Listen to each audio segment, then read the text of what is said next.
Broadcasting live from the Business Radio X studio, it's time for Family Business Radio. Showcasing outstanding family businesses and the advisors who assist them.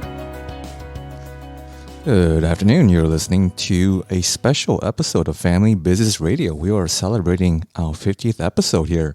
And with that, we wanted to bring in two previous guests on the show to share us their highlights and the way that they started their business, their origin stories. And for our new audience that are listening into their story for the first time, you get to get a bit of a sneak peek of the timing of when they started and why they started. So to kick us off with the show, we have Dr. James Conley with the Results Rehab. And following up, we have Meredith Fingerson with Meredith Fingerson Consulting. James, welcome back to the show. Thanks for having me. Happy to be back. Congratulations. Thank you. And likewise, I believe you have, before we get down to the nuts and bolts, you have some good news to share or update for our listeners. I guess I do, yeah. So we're actually expecting our first child in late July of this year. Right. Well, congratulations. Thank you. Yeah, we'll see. Yeah, I'll be like a zombie around then. So. Yeah, that's why we're catching you before then. I'll be just like a month or two ahead of you on that schedule. Yeah. We're both going to be needing a lot of sleep. Yeah. And not getting it. Not getting it, I know. So for our new listeners coming in, share with them your story as to what got you into finding Results Rehab. Yeah. So like a lot of small business owners that I've talked to, regardless of profession, they got burned out some sort or another on their big company. And I was in that same boat. So I just to take you back a little bit. So I graduated PT school 2017. People approached, because businesses came in, companies came in saying, oh, you can come work for us. So it sounded decent. It was a big company that I worked for, and there's a lot of good things from it. But as I got into it, it got to be like I was just grinding all the time, and it wasn't what I wanted out of physical therapy that I imagined giving my clients treatment-wise. Mm-hmm. And it just got monotonous, and the patients weren't getting as good a care as I thought they could be receiving. And then COVID happened, and the world shut down. Mm-hmm. But that gave me an opportunity to actually sit back and decide what I wanted to do. If I wanted to go to a different company, but the landscape of physical therapy, you might go to a different company, but it's going to be the same thing over and over again. Mm-hmm. So it gave me an opportunity to sit back, and really, I had no formal business training, so I just knew I want to do physical therapy a different way.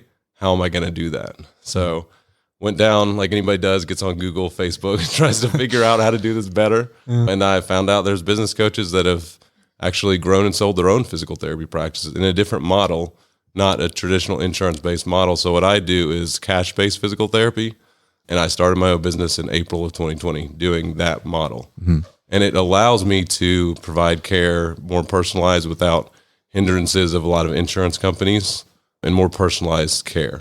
Mm-hmm. And that's been great, man. I kind of joke, but I'm serious. Like, I'm unemployable now. I can't go back to work for somebody else. Mm-hmm. And it's been a fun ride, been a wild ride. Now I'm at the point I'm looking to hire. So it is growing, it's doing well. So that's been a fun process. But just the whole ride of starting my own business, figuring out how to do the business aspect of it, and being able to apply more personalized physical therapy, and my clients getting better quicker. Imagine that, giving the care that the healthcare system says they offer, but it's more, I say it's sick care, mm-hmm. and being able to provide that true personalized, high quality care that healthcare is supposed to provide. Mm-hmm. So it's been a very fun process. So that's from then to now what's been going on.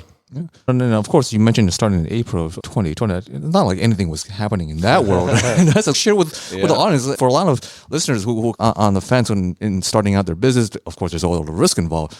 But you went all in on the roulette table, put all your chips on red or black or whichever. Share with the audience, in having that thought process and doing your own research, other than, of course, wanting to change the system, providing better care, was there one thing or a whole series of things that helped you make that leap?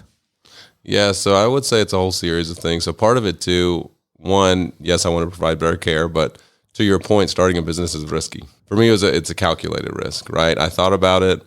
I had some savings I could use to invest in it, and I knew PT jobs are a dime a dozen. I could always go back and get one if I needed to, if it didn't work out. But if I don't try it, I'm never going to know. When I took the leap, and I worked part-time working at a hospital until I got the business up and running, and then I cut the cord about 6 months in and went full throttle and realized, oh, this is actually working. I can do this. Like pinching myself, oh yeah, this is working. Okay. Mm-hmm. But yeah, it was a calculated risk, but it was one to your point, during COVID, it was actually as convenient as it could be, the silver lining. Of course, everything shut down, but nobody was going out. Of course, people were still having aches and pains and injuries, but I could go to them. So I was purely mobile to start. That was the other thing. So it was super low overhead, not much. Just had to get my weights, bands, a table, put them in my car and go to their house. So people love that come to them, that concierge service, and that you couldn't get out anyway. So it worked out really well. Now, do you still do that on-call concierge service if they're not able to get out of their home? Yeah. 100%? Okay. Yep, exactly. Yeah. So I do provide that. I'm in a gym now. So I do orthopedics. I'm an orthopedic specialty. So I do love the gym goers, golfers, tennis players, and I have the equipment there in the gym that we can use. But to your point, for people that can't get out or just want me to come to their house, I'll just come to them as well. Right. So now that your business is several years in and you're looking for your first hire, what is your vision next 5 years out? Next 5 years, man. Yeah, good question. So you always got to look ahead. 5 years out, I would love to have one or another 2 PTs, maybe a first physical therapy assistant, just to offload that caseload. But I don't want to grow too fast because, again, I left that big company because they weren't providing quality care. So I don't want to become that myself. So I don't want to grow too fast and then fall into that trap. So finding the right fit is a big thing. I actually did hire last year, and it didn't work out. And that's the way it goes with hiring, going through it with my business coaches. There's not much in that situation in retrospect I could have done to avoid it. But you learn and you move on to the next one and get better at it. So just looking for the right fit, because I want someone that's not just looking for a job, but looking for a more career move and wants to help me build this company and has the same vision and mission that I do. So it's going to take time, but I'm looking forward to it. It's been a fun process already. Great. Then for our listeners that are listening to your story and wanted to either one, be part of that mission or look for some fixing up on themselves and not be in sick care, how can they best find you and reach you? Yeah, my website, resultsrehab.org, or they can just reach out to my email, drconnollypt@resultsrehab.org, or Instagram @resultsrehab. I'd be happy to chat with them. And I always tell people I'm always willing to have a conversation. I'm not going to nickel and dime you and say, oh, it costs money just to talk to me. It's just, I'm more about just adding value and providing that. If you have a question, I tell people, as I said in our ProLines meeting this morning, I'm trying to keep you out of my office. Maybe a bad business plan, but in good conscience, I have to provide that value and tell you, hey, try these things, try this specific dynamic warm-up or this massage technique or exercise technique. If it doesn't work out, I'm always here. Thank you. Yeah, absolutely. And speaking of working out and leaving behind the corporate sphere, we have Meredith Fingerson. Meredith, welcome to the program. Thank you very much for having me, and congratulations on 50 episodes. Oh, yeah, thank you. So share with our audience, those who have not listened to your previous episode, what got you into breaking out and starting your own business? So I had a really great opportunity to leave a great corporate job back in 2022, January. Previously, I had been in high-level leadership in the marketing capacity. I was the director of marketing for a large regional wholesaler. And as I had my career there for about 7 years, I saw the need for marketing strategy within our client base, which was a lot of home builders, manufacturers of plumbing and lighting products, and plumbers themselves.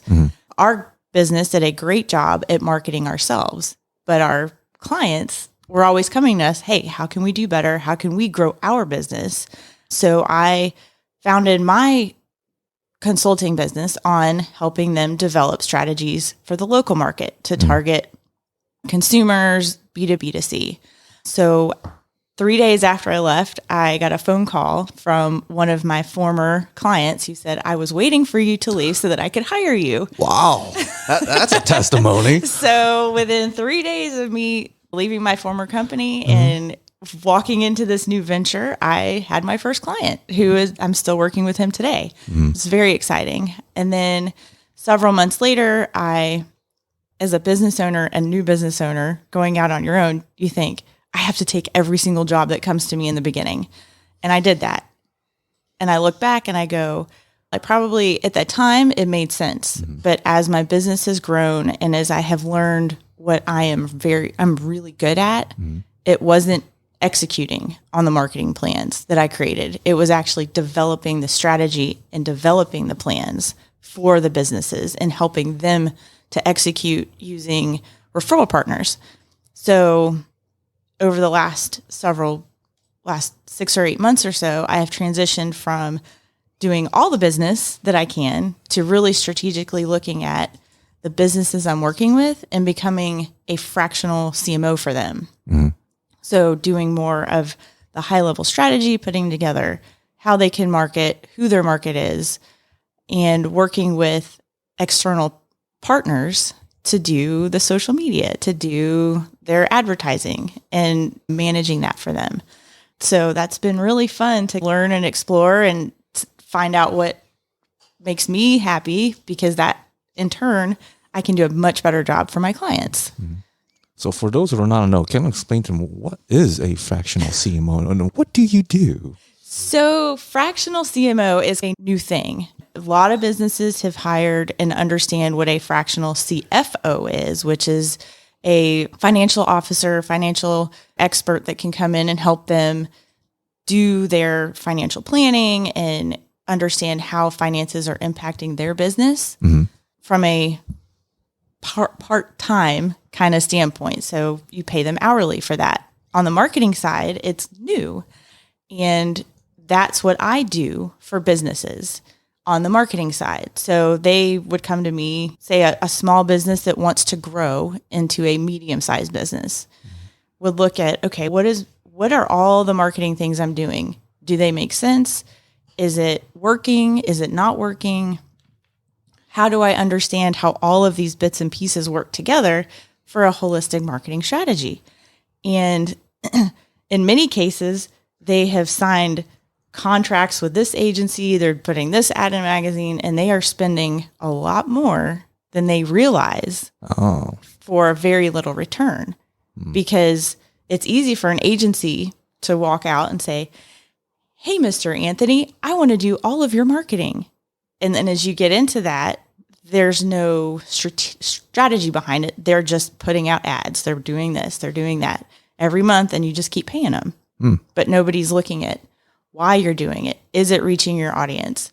Is it actually growing your business and the return on it? So that's where I come in. I'm the advocate for the business in the marketing space. I'm working with them directly to tell them, hey, this agency isn't working for you. You're just paying them every month and getting no return. Yeah. So let's find a better option potentially. So that's what a fractional CMO does, is we develop high-level strategies that can be executed either using our network of resources or within the company themselves. So ideally, my ideal client would want to be growing from a small to medium or a small medium to a larger medium company.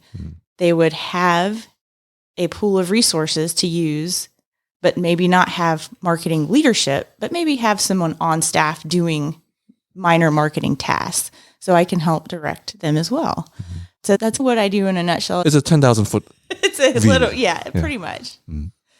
So fast forwarding from when you started to now, as you mentioned, your business kind of evolving and for like filtering or being more refined. What would be, at what point when someone that's listening in, would they look out for, I think I'm at a point in my business, I need a fractional CMO. Like, what would be the signs for them to look for?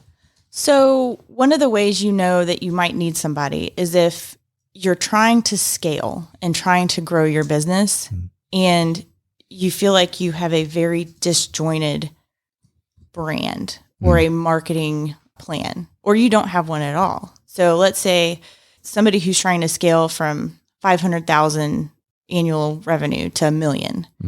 You really need to understand who your market is, where they're at, how you can reach them, what your brand looks like, and what money you're investing in marketing to get there. The general consensus from the marketing community is if you want to grow your business, then you need to be spending 10 to 12% of your revenue on marketing activities. For a business owner that's at $500,000, that's a really scary proposition. Yeah.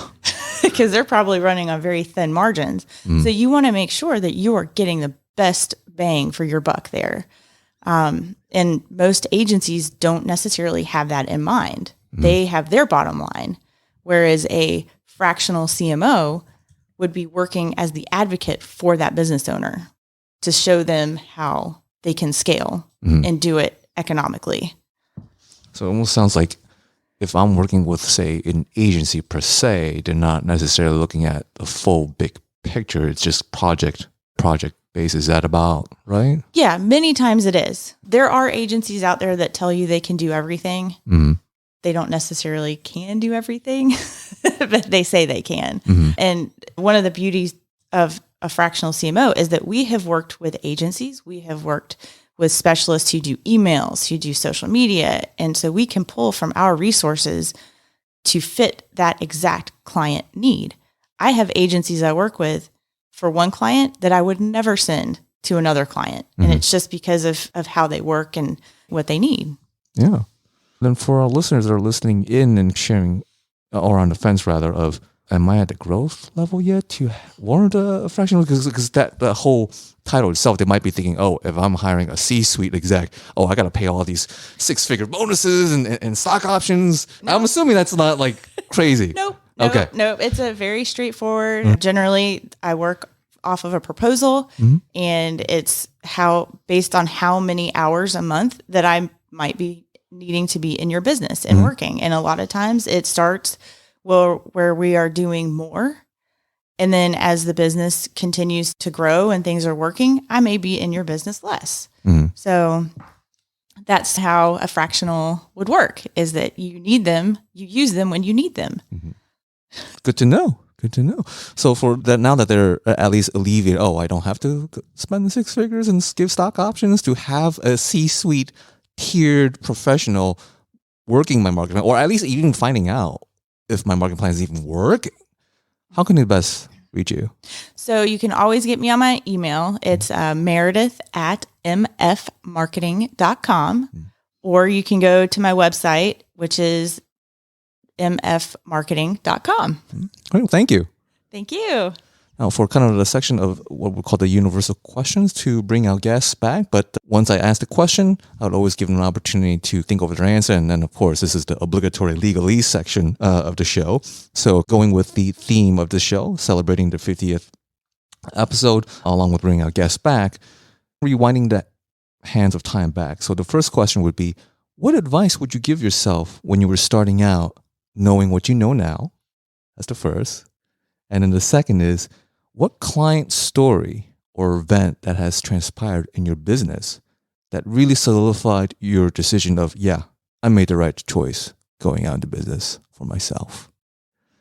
That being said, now, of course, the legalese section of the show. This show is sponsored and brought to yours truly by myself, Anthony Chen, with Lighthouse Financial Network, securities advisory services offered through Osaic, member FINRA SIPC. Osaic is separately owned, and other entities and or marketing names, products, or services referenced here are independent of Osaic.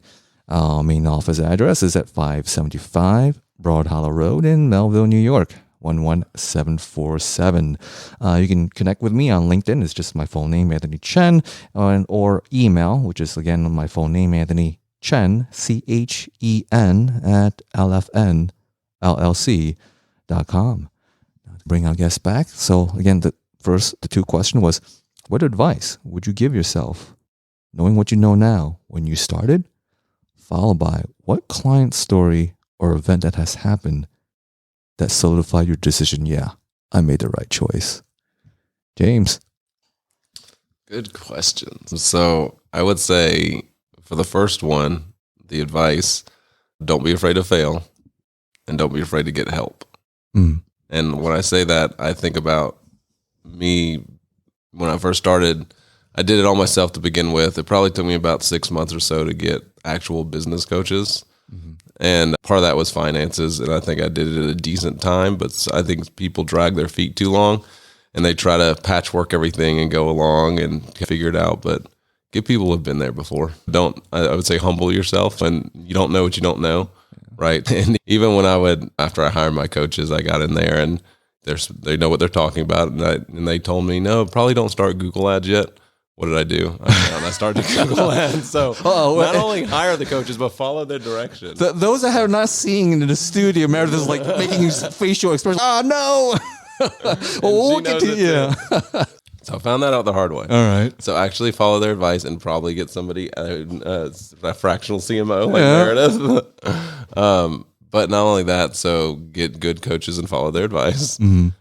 And as far as the other question, it was my very first client that I actually got. Wow. That kind of made me see. What's funny about it too is he sought me out, like what you were saying. He sought me out from my previous job. Mm-hmm. I didn't seek him out, so there was no like non-compete issue or anything. Yeah. And I was treating him, and his significant other said, he goes, why don't you think about doing this? And I was like, doing what? He's like, actually doing this for a business. And I was like, duh, yeah, I think I could do that. And then I saw him get better. I'm like, oh, this is what true delivered care, one-on-one personalized care can do for people. Mm-hmm. And he got better, and I looked into the logistics of what it took to start a business, and I got it up and running. So I still credit him to helping me start it, and haven't looked back to this day. So that was awesome to see. Oh, thank you for sharing. Yeah, absolutely. Meredith. I think definitely one of the things I would go back and tell myself is give a little pep talk. You do know what you're talking about. When I first started my business, I had a little bit of imposter syndrome. Do I feel like I can actually do this? Do I have the knowledge? Can I help businesses? And as I grew as a business owner, I'm like, man, I actually do know what I'm talking about in some way, shape, or form. But I also understood that I don't know everything. So there are people out there with all the knowledge. Mm-hmm. So I try to seek them out. I try to learn as much as I can so that I can bring that value back to my clients, and have the confidence to do that. So I would definitely have told myself that I need to be a little bit more confident in my abilities and how I was on a leadership team. I can help businesses develop that. Mm-hmm. And then the second would be, what is that event or client that made you go, yeah, I'm in the right spot. I made the right decision. So this is going to sound crazy, but just recently I've had a client who I've been working with them on a very small scale for the last year and a half, or almost two years. And I've been nurturing them and just doing the bare minimum of what they needed. Mm-hmm. I saw huge potential in what they were doing. And now they have come back to me as of a few weeks ago and asked me to be their fractional CMO, which is a much larger and much more awesome experience for me. And I am so looking forward to starting that opportunity, but just understand that not every client can jump in immediately. Mm-hmm. That you can have, if you see that potential, like nurture that for a while. Don't let it fall to the wayside because it's not perfect if you feel like it's going to be. Mm-hmm. Well, thank you. So as we're talking about the whole theme of how we started, why we got started, kind of the growth trajectory rather, of where we are today, and as you're hearing from our two amazing guests here, their growth and kind of going into the future, then a follow-up question particularly for our listeners is, oh wow, these two like really went out there and just put all that risk out on the table. Like, how did they navigate this? And credit to Meredith kind of sharing that imposter syndrome. I think we all have a little bit of that. It doesn't necessarily always go away per se. So I guess that would kind of segue to the next question is like, how do you navigate that conversation in your head? And for our listeners, at least for their benefit, while they're also having that question in their head, okay, they can do it, but can I do it? What would you say to that? Yeah. Okay. Yes is the answer. Yeah, yes. Mic drop right there. Because, I was nothing special. I am nothing special. And I think, again, it goes back to that fear of failure. People think failure is the end of the world. You take any big sports figure, you've heard all the analogies. MJ was cut from his high school team, and he, of course, missed all these shots, but that's because you can't miss a shot if you don't take it. So it sounds cheesy, but it's true, right? If you don't go out there and try, you're never going to know. And then what's the worst going to happen? Usually it's a fear of rejection or how people are going to see you. But most of those people don't ever want to try anyway because they're afraid with their own insecurities, right? I would say just focus. And that's where for me, it helped to line out what I wanted long term and line out my goals and just focus on there, put blinders on and just go ahead. Yeah. Just drown out all the noise. Don't care. You're going to have naysayers, right? Who cares? Just keep on doing what you're doing and then learn from your mistakes and get better. Yeah. All right. Meredith? Yeah, I encourage anybody who wants to go out and start their own business, go do it. I've talked to friends. I'm like, you have amazing ability and people need your skills. Take it outside. It is hard and it is scary. And you think, oh, I'm a business owner now. I have all this free time. We were talking here earlier and you're like, I don't have a boss now, but I do. All of my clients are my boss. And even though I'm not accountable to them on a daily basis, I am definitely accountable to them. And going out on your own, don't be afraid, like James said, of failing. I've put out a lot more proposals than I've gotten back.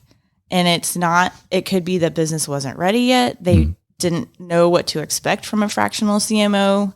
That's not the service they were looking for at that time. But when you do get a client, it's so rewarding and it's so much fun. And then you start to validate what you're doing. And so your imposter syndrome knocks down a little bit. And you're like, oh, I am getting better. I am able to help businesses. Like James can help people get better. I can help businesses get better. So go do it. Yeah. Totally. So to kind of close out with a show, we've talked a lot about your story, not too much in terms of the details specifically into your business just yet. So before we close out, what is the one thing you would like to be known for in your industry? What makes you unique? Okay. So this sounds silly, but usually people know what I'm talking about when I say it. I tell people I want to be the Chick-fil-A of PT. Oh, all right. So from like a customer service standpoint, right? Yeah. Everyone knows Chick-fil-A does it best, right? They're always out there. It's a pleasure to greet you, and they always do it the best. I remember through COVID, they turned on a dime. Like they were the first ones to have drive-throughs all over the place, and you still always see lines out the door, but people keep coming back because they do things the right way, and their food is really good too. So I like to say the product of what I deliver physical therapy wise is good. I know I'm a good therapist, but also just taking the time to listen and personalize it to what they need. Because everyone's different. Meredith was saying, and not on one proposal is going to be the same. Not on one plan of care for me is going to be the same. So it's taking the time to individualize it and then provide that properly delivered care on top of that. When as a client or / patient myself, I want to have you highlight another thing is compared to like the big box stores, you spend a full hour like really understanding what is making them tick and what creates that pain. Yeah. So that's a big issue is we're so rushed in the medical system. A lot of times, you know your body best. I can't tell you what you're feeling and what's going on. So it's just asking the right questions. And if we don't allow the time for that, then we're going to misdiagnose and you're going to get unnecessary tests, which jack up healthcare costs and everything that's going on in the medical system now is a big problem. And there's other issues too, of course. But a big problem is just ask the right questions at the right time and constantly keep reevaluating so that you can personalize that plan. And that's only time. You can't really replace that. And one more thing I want you to also highlight is people shouldn't just come to you when they're feeling in pain, but what else? Yeah, injury prevention. So if you're a big runner, of course, so I always ask you, when are your races? How are you feeling? What kind of program can we develop for when you're gearing up, but also for the downtime to keep you healthy and active and everything? So again, I'd say I want to keep you out of my office. So I always tell people they can check in with me if they need to, but I don't want to see them for the same injury for the rest of their life. I want to give them the knowledge and skill set. And like I gave you exercises that you could do in the meantime and check in with me if you need to, but it's not my goal for you to keep coming back. Yeah. I'll just find new ways to kind of new sports to injure myself. But, you're there to keep me intact. Exactly. Yeah. And Meredith, same question to you. Remind me of the question one more time. The question was, what do you want to be known for? That's right. In your Okay. specific? And I was thinking a lot about this as James was giving his answer, so I don't know why I forgot. But basically, marketing can be a very confusing and convoluted thing for business owners to understand. Business owners understand why they went into business, and they're really good at that. But they may not be good at the marketing piece. And so I want to help them to understand what overall marketing is, the language of it, how not to get taken by advertisers, Google, all this stuff, and how they can really increase their brand recognition, their brand awareness, and keep their bottom line in mind. Mm-hmm. So demystifying the whole marketing process and get them out of the deep analytics, which a lot of business owners love that, but they can be extremely confusing when you've got something that says you've had millions of impressions, like on Google Ads, but you've had no phone calls. When your ultimate goal is phone calls. Mm-hmm. So it doesn't matter how many people see it. If they're not calling, then it doesn't make sense. So basically, I just want to help those people that are my clients and potential clients understand what marketing is and how it can help their business. Mm-hmm. As you're explaining that, the one scene that does immediately play out in my head, I guess we'll play it live right now in terms of how that works for branding, would be you're the Penn and Teller of marketing. Because at the end of the show, they always pull the curtains off and repeat the magic in front of the audience and show them this is exactly how it works. Absolutely. Yeah, that's a great one. Yeah. I like it. That's for the people who are into that Penn and Teller show of things. But that being said, as we're closing out, again, how can our listeners best find you? Okay. Yeah, so website, resultsrehab.org. That has my info, my phone number and email on it as well, drconnollypt@resultsrehab.org. And then Instagram @resultsrehab. Love to chat about anything. Okay. Meredith? Yep. And same, it's my website is mfmarketing.com. And then email is meredith@mfmarketing.com. Pretty easy. Thank you both for coming on. Yeah, thanks for having us. Okay. Thank you and congrats again. Oh, thank you. Now for a little closeout of the show, what we call Anthony's financial take. As you've heard theme-wise from our two amazing guests, is risk-taking, not being afraid to fail, falling flat, and also being humble enough to reach out to resources to really help you. That should not be any different when it comes to one's financial journey. It's not just an endpoint, or rather an absolute endpoint, but what one needs to find is advocates in their corner to help navigate through the whole complex world of finance, but also really life in general, because when it comes to financial planning, it's not just numbers on a spreadsheet as much as I love spreadsheets. And my guests are looking, they know my spreadsheet OCD-ness, if that's even a word, I just made it up. But finding advocates in your corner to understand your story and your why. And that being said, we'd like to close out and thank you for listening in to Family Business Radio.